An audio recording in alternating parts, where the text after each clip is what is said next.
Student class 12 history. आज हमारा chapter है पंजाब पर आक्रमण एवं उसका विलय।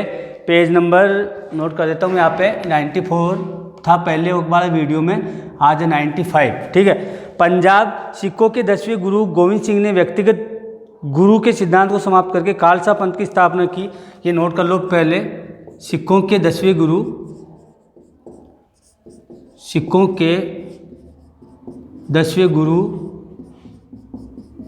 गोविंद सिंह ने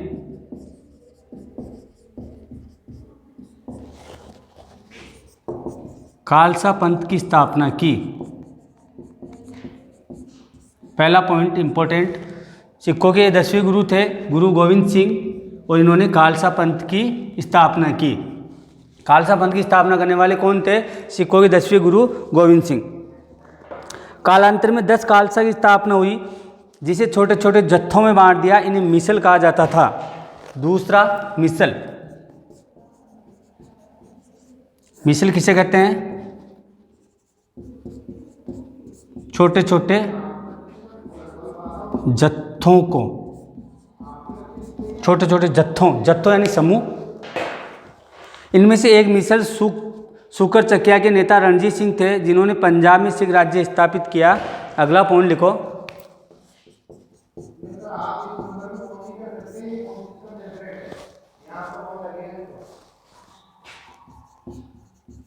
सिख राज्य की स्थापना रणजीत सिंह ने की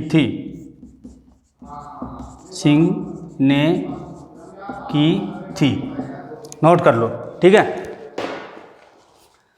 रणजीत सिंह ने बिखरे हुए सिख राज्यों को एक संगठित राज्य में परिवर्तित करने के प्रयास किए। उनकी निगाहें सतलज नदी के पूर्व में स्थित राज्यों पर थी, जिस पर अंग्रेज अपना आधिपत्य चाहते थे।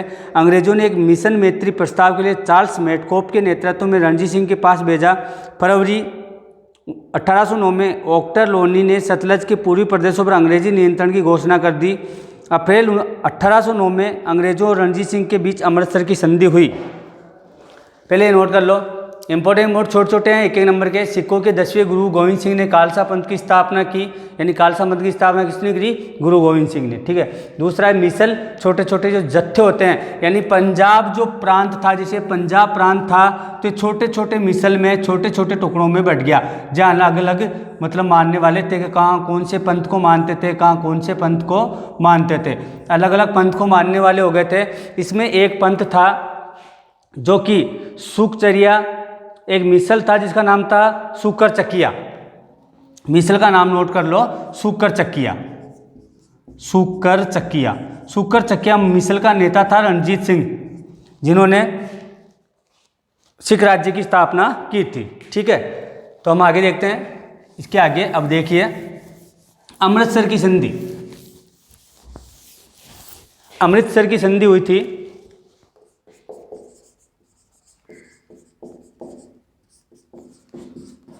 अमृतसर की संधि 1809 ईस्वी में अंग्रेजों एवं महाराणा रणजीत सिंह के मध्य हुई। रणजीत सिंह के मध्य हुई। ठीक है। ये संधि हुई थी, ये याद रखना। अमृतसर की संधि कब हुई थी? 1809 में हुई थी, अंग्रेजों और रणजीत सिंह के मध्य। इसमें क्या थी? सतलज नदी को सीमा मान पूर्वी प्रदेशों पर अंग्रेजों के नियंत्रण को स्वीकार किया गया। उत्तर पश्चिम में रणजीत सिंह को विस्तार की छूट दे दी गई। संधि की किसी धारा का उल्लंघन पर संधि समाप्त मानी जाएगी। दोनों ने एक दूसरे के मित्र रहने का वादा किया, लेकिन अंग्रेजों ने इसके बाद राज्य पर आक्रमण कर उसे अपने राज्य में मिला लिया। इस संधि से अंग्रेजों का वर्चस्व सतलज तक कायम हो गया। उत्तर में वे सिखों के भय से मुक्त हो गए। इससे सिख राज्य के स्थायित्व पर विपरीत प्रभाव पड़ा। रणजीत सिंह की कमजोरी भी प्रकट हो गई। 1831 में अलेक्जेंडर बर्न्स ने सिंध के मार्ग का सर्वेक्षण किया। 1838 में त्रिपक्षीय संधि के अनुसार सिंध के मामले में रणजीत सिंह ने ब्रिटिश मध्यस्थता को स्वीकार कर लिया। रणजीत सिंह संघर्ष नहीं चाहता था, लेकिन अफगान युद्ध के समय ब्रिटिश सेना को पंजाब से निकलने की अनुमति नहीं दी गई। 17 जून 1839 को लकवे के कारण उनकी मृत्यु हो गई। 1839 में रणजीत सिंह की मृत्यु हो गई। रणजीत सिंह 1839 ईस्वी में लकवे के कारण मृत्यु हुई।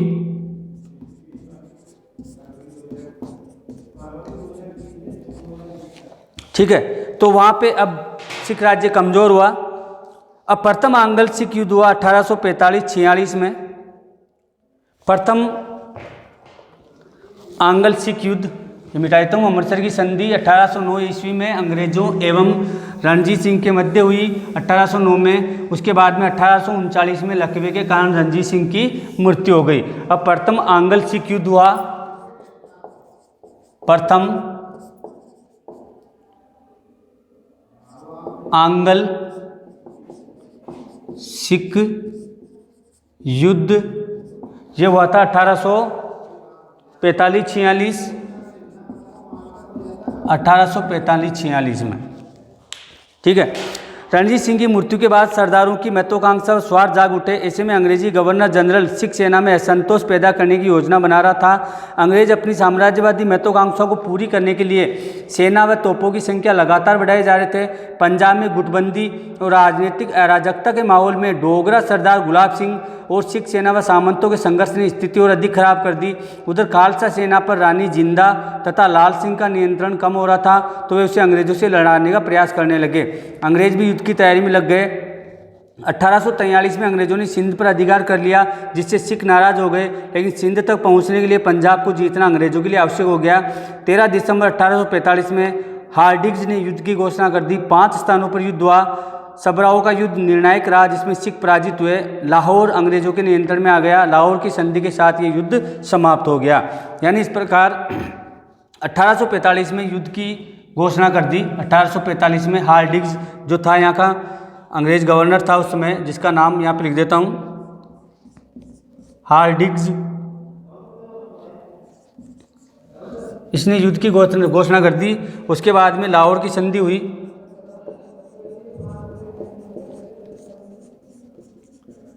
लाहौर की संधि ये हुई थी मार्च 1846 में। इसकी क्या शर्तें थी देख लेते हैं। महाराजा व उसके उत्तराधिकारियों ने सतलज पार के सभी प्रदेशों पर अपना अधिकार त्याग दिया। दूसरा, दिलीप सिंह को महाराजा रानी जिंदा को संरक्षक रहने दिया गया। तीसरा, क्षतिपूर्ति के रूप में 50 लाख व कश्मीर व हजारा प्रांत अंग्रेजों के पास चला गया। चौथा, सिख सेना सीमित कर दी गई। पांचवा, लाहौर में अंग्रेज सेना का रहना स्वीकार कर लिया गया। सिखों की शक्ति काफ़ी कमज़ोर हो गई। दिसंबर 1846 में बेरोवाला की संधि नाम से एक अन्य संधि अंग्रेज सरकार ने लाहौर दरबार के साथ की, जिसके अनुसार हेनरी लॉरेंस की अध्यक्षता में अंग्रेज समर्थक 8 सिख सरदारों की संरक्षक परिषद का गठन किया गया। 22 लाख रुपए अंग्रेज सेना के लाहौर में रहने का व्यय भार लाहौर पर डाला गया। रानी जिंदा को 1.5 लाख रुपए वार्षिक पेंशन देकर बनारस भेज दिया गया। इस संधि से अंग्रेज पंजाब के एक भाग के स्वामी हो गए और अंग्रेजों ने इस प्रकार से एक भाग पर अपना अधिकार कर लिया। फिर द्वितीय आंग्ल सिख युद्ध हुआ 1848-49 में। द्वितीय, ये पढ़ने का ही है इसलिए एक बार आप भी पढ़ लीजिए इसको। आंग्ल सिख युद्ध इंपॉर्टेंट जो थे वो मैंने लिखा दिए। द्वितीय आंग्ल सिख युद्ध हुआ आपका 1848-49 में। ठीक है, सिख नेताओं के विश्वासघात से मिली पराजय से सिख बहुत क्रुद्ध थे। सेना से मुक्त किए गए सैनिकों में भी असंतोष था। 1847-48 में किए गए सुधार सिख सरदारों के हितों के विपरीत थे। अंग्रेज रेजिडेंट व अंग्रेज अधिकारी लगातार सिख राज्य के आंतरिक मामलों में हस्तक्षेप कर रहे थे। रानी जिंदा को षड्यंत्र रचने के आरोप में कैद कर चुनार भेज दिया गया, जिससे सिखों में रोष पैदा हो गया। इधर महाराजा दिलीप सिंह के वैवाहिक मामलों में दखल देकर और मुल्तान गवर्नर मूलराज को स्थानीय सैनिक विद्रोह व अधिक लगान की मांग ने अंग्रेजों के विरुद्ध संघर्ष करने के लिए विवश कर दिया। 22 नवंबर 1848 को रामनगर का युद्ध अंग्रेजों व सिखों में अनिर्णायक रहा। 13 जनवरी 1849 को चिलियानवाला के युद्ध में भी हार जीत का निर्णय नहीं हो सका। फरवरी 1849 में गुजरात चिनाब नदी के किनारे की लड़ाई में सिख सरदारों का राजा को सहयोग न करने से हार गए तथा 13 मार्च 1849 को युद्ध समाप्त हो गया।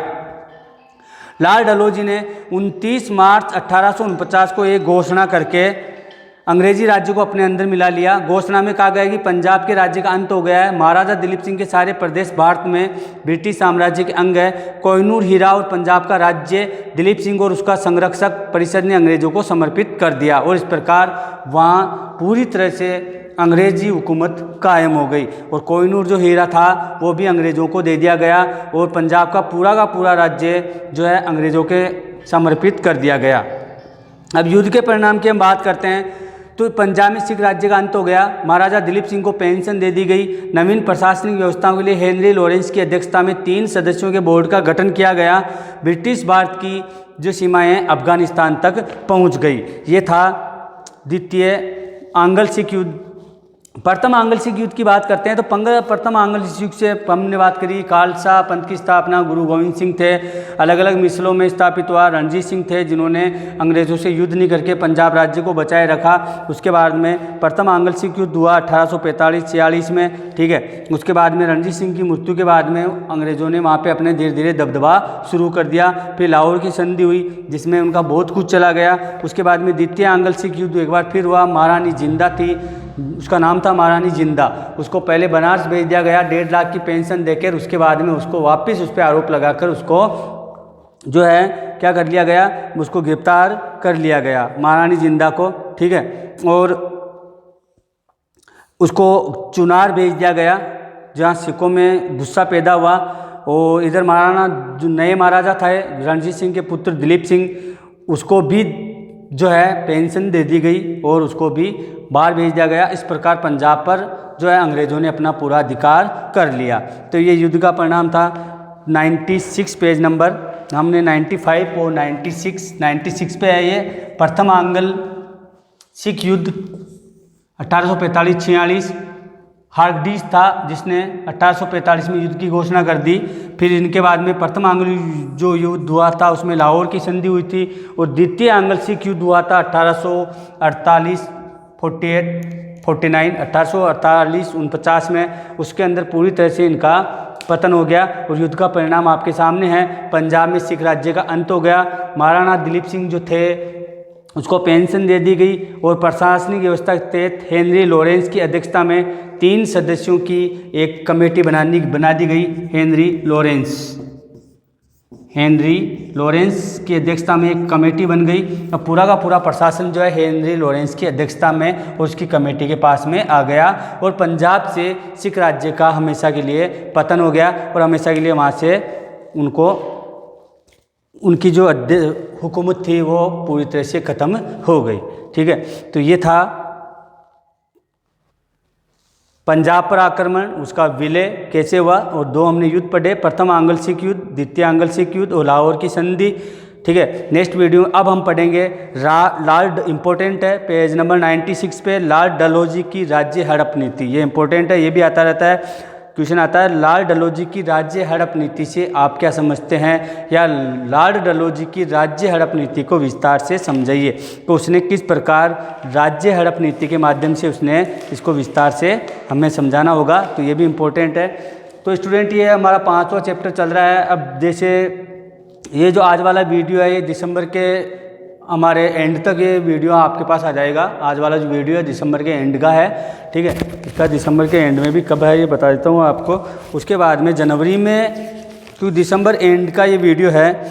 ये वीडियो आज का जो वीडियो है ये आपके 30 तारीख यानी 30 जो है दिसंबर को आएगा, बुधवार को। ये वीडियो के बाद में हमने अभी जो है 1857 की क्रांति बाकी है, 3-4 वीडियो इसके आएंगे।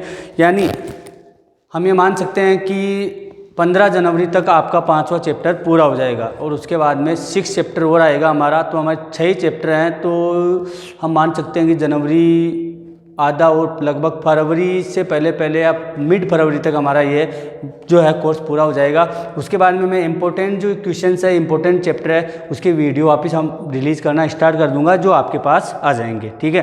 तो आज के लिए इतना ही काफ़ी। नेक्स्ट वीडियो में हम पढ़ेंगे लॉर्ड डलहौजी, उसकी राज्य हड़प की नीति, ठीक है। तो ये वीडियो देखिए, आप समझिए, कोशिश कीजिए, पॉज करके बार बार इसको पूरा देखिए। हम इंपॉर्टेंट जो चैप्टर है, जो इंपॉर्टेंट टॉपिक है, मैं आपको यहाँ पे बोर्ड पे लिखा रहा हूँ, वो आपको कॉपी में एज ए नोट्स आपको नोट करने हैं। जैसे आज हमने लिया सिख आंग्ल सिख युद्ध लिए, प्रथम द्वितीय, लाहौर की संधि, उसकी शर्तें, कौन कौन था, तो महाराजा गुरु गोविंद सिंह के बारे में बात करी, रणजीत सिंह जी के बारे में बात करी, महारानी जिंदा के बारे में बात करी, लॉर्ड हार्डिंग्स जो था, उसके बाद में नीचे हेनरी लॉरेंस आ गया, उसके बारे में हमने बात करी। ठीक है, तो आज के लिए इतना काफ़ी, मिलते हैं हम नेक्स्ट वीडियो में। गुड बाय, धन्यवाद।